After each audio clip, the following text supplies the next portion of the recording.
강성민입니다. 오는 26일은 북한이 천안함을 폭침시킨 지 5주기 되는 날입니다.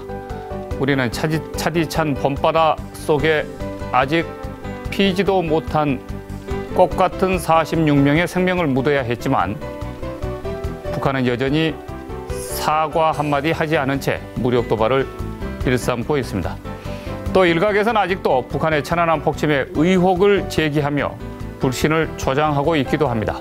천안함 폭침 5주기를 맞아서 여전히 위협받고 있는 대한민국의 안보 상황을 김진 중앙일보 논설위원을 모시고 심층 진단하겠습니다. 대한민국 안보 상황 어떻게 진단하십니까? 한국 사회에서 3월 26일이라고 하는 것은 특별한 의미를 가진 날입니다. 우선 이승만 대통령이 탄생한 날입니다. 이번 주 26일에 이승만 대통령 탄신 140주년이 됩니다. 그리고 안중근 의사가 이토 히로부미를 암살한 이후에 처형된 날입니다.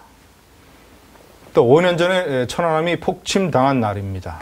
그러니까 3월 26일은 6월 25일 한국전쟁 발발일이나 뭐 이런 날과 마찬가지로 한국 민족에게 특별한 메시지를 주는 날이다. 네. 각성과 경고의 메시지를 주는 날이다. 네. 확실한 역사의식하고 국가안보의식을 가져라. 이런 역사의 메시지가 있는 날이 3월 26일입니다. 근데 그런 날이 다가오고 있는데 지금 이제 호국 안보의 달이 원래 6월 아닙니까? 근데 새로운 국가안보의 달이 3월입니다. 천안함 폭침 사건으로 인해서 그렇게 됐습니다. 그런데 지금 이 나라에서 무슨 일이 벌어지고 있습니까? 정말 기가 막히는 일이 벌어지고 있습니다. 해군 참모총장 2사람이 방산비리와 뇌물수개인들로 감옥에 갔습니다. 맨 처음 구속된 정옥근 참모총장. 이 사람은 천안함 폭침 사건이 터지기 며칠 전까지 해군 참모총장을 지낸 사람입니다. 그 사람이. 네. 2010년 3월 달에 해군 참모총장직에 있었던 사람입니다. 이 사람이 고속함을 건조하는 데 참여시켜주겠다고 해서 STX 조선으로부터 7억여 원의 뇌물을 받았습니다. 그것도 자기 아들이 경영하는 회사를 통해서 받았습니다. 대통령이 참석하는 이른바 함정들의 열병을 보는 행사에 네. 대통령 옆에 앉혀주겠다고 해서 그런 미끼까지 던지면서 7억여 원의 뇌물을 받았습니다. 감옥에 갔습니다. 해군 참모총장이. 이 사람의 해사 3기 후배 황기철 해군 참모총장. 이 사람이 천안함 사건 터지기 바로 1년 전에 이른바 해군에서 함정 관련 사업 부장을 맡고 있었던 사람입니다. 이 사람이 맡았던 함정사업부에서 통영함이라고 하는 해군 구조 전문 함정을 건조하는 작업을 했는데 해군 구조함에서 가장 중요한 음파 탐지기. 네. 바다 밑에 뭐가 있는지 알아야 구조할 것 아니겠습니까? 네. 가장 중요한 음파 탐지기를 1970년대 수준의 음파 탐지기를 2억 원짜리를 41억 원에 구입했습니다. 나중에 이 사실이 드러나서 통영함을 해군에 인도하는 작업이 완전히 늦어졌습니다. 지금도 인도가 안 되고 있습니다. 2010년 천안함 사건을 겨우 1년 앞두고 2009년에 이런 일이 대한민국 해군에서 벌어졌고 그때 당시 함정사업부장을 하고 직전까지 최근까지 해군 참모총장을 했던 황기철 총장이 감옥에 갔습니다. 해군 참모총장 2명이 감옥에 갔습니다. 천안함 폭침을 당한 이 나라에서. 이게 지금 3월에 벌어지고 있는 기가 막힌 일입니다. 그래서 천안함 46인 그리고 한주호 준이가 통곡하고 있을 것이다. 저는 이렇게 봅니다. 그 서해바다 50m 되는 수심에 천안함이 수장이 되니까 그 한미와 함수 부문을 찾기 위해서 그리고 혹시나 살아있을지 모르는 해군 장병들을 수색하기 위해서 해군 UDT 부대가 동원이 돼서 그 어려운 환경 속에서 작업을 했습니다. 서해바다가 얼마나 조류가 빠릅니까? 그리고 3월 26일이라고 하지만 아직도 수온이 굉장히 낮은 상태였습니다. 바다 밑에는 돌투성이었습니다. 그리고 바닷물이 탁해서 제대로 보이지도 않습니다. 웬만한 민간 잠수사들은 10m 정도만 잠수하면 숨이 차는 그런 극한적인 상황이었습니다. 해군 UDT 부대 중에서 한주호 준이가 있었습니다. 사성장군도 아니고 대령도 아니고 대위도 아닙니다. 준입니다. 준이. 한주호 준이는 원래 정상적인 잠수는 말이죠. 그렇게 어려운 상황에서 하루에 한 번 정도 해야 됩니다. 근데 한주호 준이는 사건이 터진 이후에 하루에 2번을 잠수했습니다. 이틀 동안 4번 잠수했죠. 마지막 3번째 날에 이 잠수 작업을 총 지휘한 사람이 권영대 대령이라고 지금 진해에 있는 해군 특수전 전단의 부단장입니다. UTT 부대의 아주 뛰어난 지휘관이죠. 이 사람이 한주호 준이가 걱정이 돼서 이틀 동안 4번이나 잠수를 했으니까 이제 쉬고 있는 숙소에 찾아갔는데 한주호 준이가 완전히 뻗어가지고 지쳐서 잠을 자고 있더랍니다. 그래서 3번째 하는 작업일 날 한주호 준이를 바다에 투입하는 명단에서 제외했습니다. 근데 한주호 준이가 저녁에 일어나서 보고 다음날 투입될 잠수부원들의 명단을 본 다음에 몇 사람의 이름을 지우고 자기 이름을 집어넣더라는 겁니다. 얘기하기를 대령님 예. 자기 후배들이죠. 얘들은 아직도 경험이 부족해서 대단히 위험합니다. 이 작업이 대단히 위험합니다. 제가 내일 하루 더 들어가고 마지막으로 이 로프 하나만 연결하면 됩니다. 라면서 자기 이름을 스스로 적어 넣었다는 겁니다. 거기에. 그래서 결국 한주호 준이는 바닷물에서 2, 3일 동안 무리한 작업을 하다가 바닷물에서 잠수병에서 죽었지 않습니까? 이게 저를 신문사로 찾아왔던 해 UDT 부대에 문석준 전 중령이라고 있습니다. 이 사람도 한주호 준이하고 거의 동고동락한 UDT 동료인데 이 사람이 그렇게 얘기를 합니다. 그 바닷물에 들어가기 전날 제발 좀 이 한주호 준이 좀 말려달라고 권영대 단장이 얘기를 해서 자기가 핸드폰으로 전화를 했답니다. 당신 위험하다. 오늘은 들어가지 말아라. 그랬더니 이 사람이 핸드폰에 대놓고 이렇게 합니다. 중령님, 저 바다 밑이 들어가 보면 대단히 위험합니다. 물살도 빠르고 앞이 보이지도 않고 저거로 경험이 없으면 우리 후배들이 위험합니다. 제가 오늘 하루만 마지막으로 들어가고 내일은 안 들어가겠습니다. 이렇게 그 통화가 마지막 통화였다. 한주호 준이가 그런 사람이었다. 때문에 문석준 중령이 저한테 이렇게 얘기합니다. 그날 당시에 우발적으로 어떤 용기를 발휘해서 일종의 만용을 발휘해서 바닷물에 뛰어들어서 무리한 작업을 했다면 자기는 한주호 준이를 그렇게 존경하지 않을 것이다.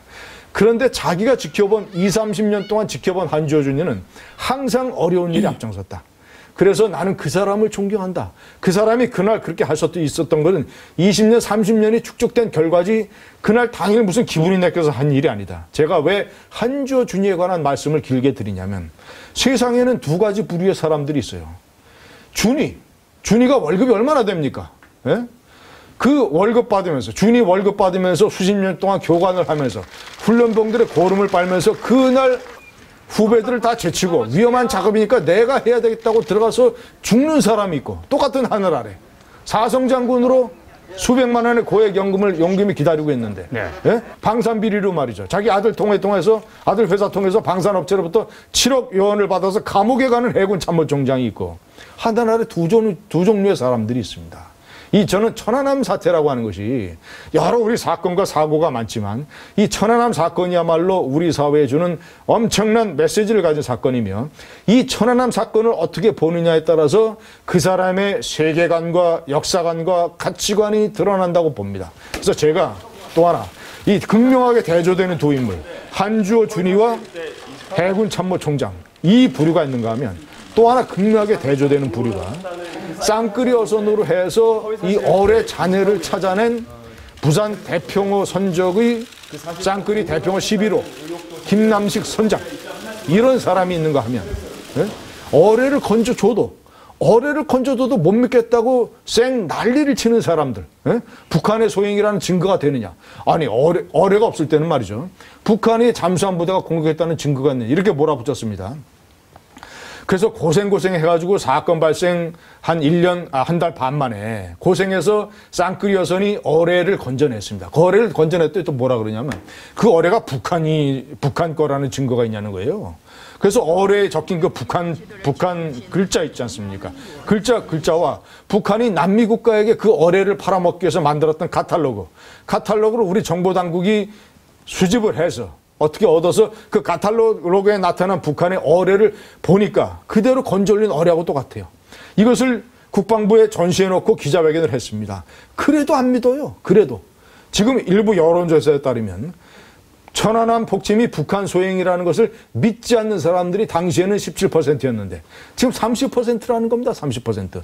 그런데 가장 심각한 것은 일반인들만 그렇게 안 믿었던 게 아니에요. 이 나라의 제1야당 민주당이 2년 반 동안이나 천안함 폭침을 인정하지 않았습니다. 자, 그해 2010년 3월 26일 그 역사적인 날에 천안함이 복침됐는데 6월 29일 6.29가 또 한국 사회의 역사에서 의미가 있는 날 아닙니까? 6.29 선언. 그리고 삼풍백화점이 무너진 날이 6.29입니다. 제2연평해전이 벌어진 날이 6.29입니다. 6.29도 우리 한국 사회의 3.16과 똑같이 한국 사회에 엄청난 메시지를 주는 역사적인 날이거든요. 그날 국회에서 북한의 천안함 폭침을 규탄하는 결의안에 대한 표결이 있었습니다. 제1야당 민주당이 반대했어요. 반대. 아니 세상에 미국, 영국, 호주, 스웨덴 4개국의 전문가들이 참여한 국제조사단이 한 달여 넘는 그런 조사를 벌여가지고 공식적으로 발표를 했습니다. 북한의 어뢰 잔해까지 드러났습니다. 그래서 미국 의회, 일본 의회, 유럽 의회, 심지어 아시아 국가의 의회들마저 전부 다 북한의 천안함 폭침을 규탄하는 결의안을 채택을 했어요. 그런데 정작 피해자인 이 나라의 민주당이 말이죠. 그 결의안에 대해서 반대를 하더라고요. 반대표를 던지더라고요. 제가 기자 생활 30년 동안에 가장 겪었던 가장 충격적인 사건이 민주당의 천안함 폭침 결의안 반대입니다. 당시 민주당 의원이 87명이었습니다. 87명의 출신을 전부 다 조사했어요. 이 사람의 과거 경력을 전부 다 조사했습니다. 청와대 출신 9명, 정부 부처 장차관 출신 12명, 언론계, 박사학위 가진 사람들, 문화계, 그 다음에 연극 배우 최종원 씨까지, 그 다음에 육군대장, 군사령관 지낸 육군대장 출신까지. 제가 전부 다 숫자를 세보니까 몇 명인지 아십니까? 정확하게 46명이에요. 87명 중에서 우리 사회의 지도층 인사, 돈 많이 벌고 많은 높은 대우받았던 지도층에 속았던 인사가 46명입니다. 자기네들은 국회의원이 돼가지고 1억 수천만 원씩 1년에 연봉 받으면서 고급 호텔에서 식사하고 기름진 음식을 먹으면서 그리고 기사 딸린 차량 타면서 천안함 46명이 누군지 아십니까? 대표적으로 우리나라의 서민들의 아들이에요.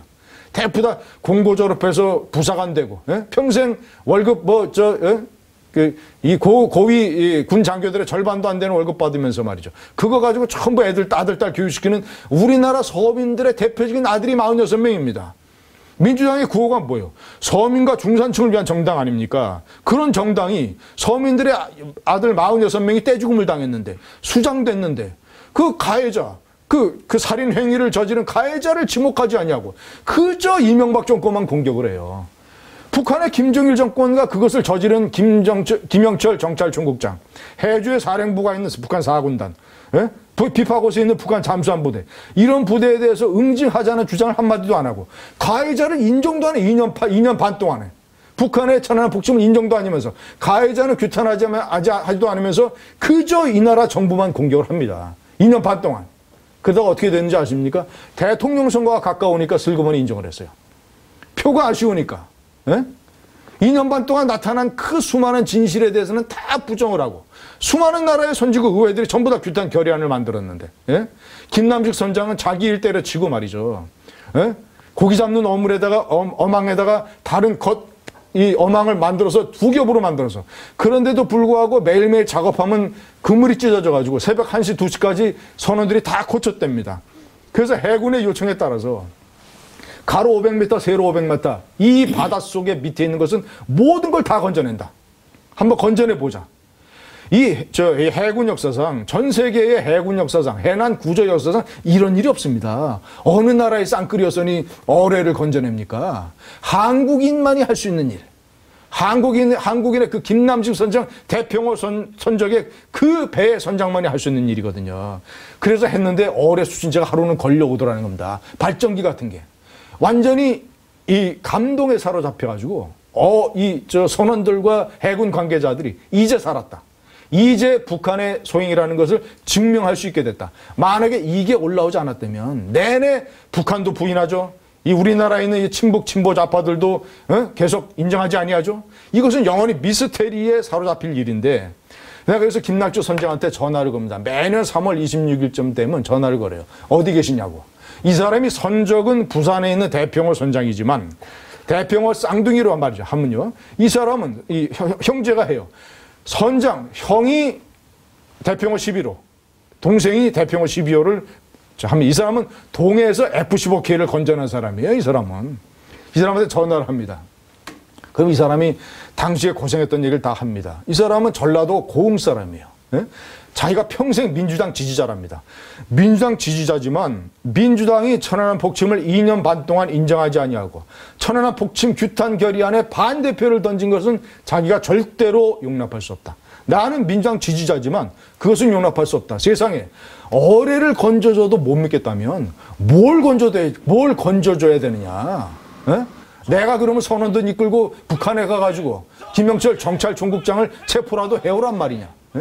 이제 보십시오. 앞으로 이제 만약에 이제 북한의 급변 사태가 터지거나 아니면 또 다른 경로를 통해서 남북한의 통일 관계가 되면 저 동구권 나라들이 무너졌을 때도 그런 일이 벌어졌습니다. 소련의 KGB 요원들이 자기가 가지고 있던 비밀 문서를 가지고 서방 세계에 탈출하거나 자료들을 넘겨줬습니다. 이제 과정에서 머지않아 예를 들자면 이 서해 바다를 돌아서 북한의 잠수함 부대가 왔지 않습니까? 그 잠수함을 탔던 북한의 잠수함 부대 출시원들, 그리고 어뢰 발사 버튼을 눌렀던 그 북한의 승무원, 그리고 이 전부를 기획했던 김영철 정찰총국의 간부들 또는 실전 연습을 했던 해군 지휘관들, 이런 사람들 중에서 천안함 폭침에 관련된 모든 작전 계획을 한국에 넘겨줄 사람들이 있습니다. 저는 장담합니다. 넘겨주지 않더라도 어떤 경로를 통해서 그 진실이 이제 다 나오게 됩니다. 그럼 제가 이제 그때 한번 물어보려고 그래요. 당시에 천안함 규탄 결의에 반대했던 민주당의 원내대표를 포함해서 민주당 의원들에게 이제 어떻게 생각하느냐? 지금도 안 믿느냐? 저는 그래서 문재인 새정치연합 대표에게 주장을 합니다. 대통령 선거 때 말이죠. 제가 박근혜 후보하고 하는 TV 토론을 유심히 봤어요. 천안함 폭침에 대해서 어떻게 말을 하는지 봤습니다. 폭침이란 단어를 안 쓰는 거예요, 이상하게. 이 나라의 대통령이 되겠다는 사람이 폭침이라는 단어를 안 써요. 천안함 침몰. 또 책을 낸 적이 있습니다. 1219 새로운 시작이라는 일종의 새로운 그 대선 회고록을 낸 거기서 제가 다 뒤져봤습니다. 천안함 폭침이라는 단어가 없어요. 문재인 전 대통령 후보, 문재인 새정치연합 대표는 왜 천안함을 폭침이라고 얘기하지 않습니까? 이 나라의 이 민주당이 말이죠. 1955년에 창당될 때 민주당 당령의 제1호가 뭔지 알아요? 반공입니다. 반공. 민주당이 당시 그렇게 보수 정당이었습니다. 장면, 신익희, 조병옥, 이철승, 김영삼, 김대중 대통령까지 야당 정치인 시절에. 예? 얼마나 일종의 그 정치와 안보는 구분해야 된다는 의식이 얼마나 강했습니까?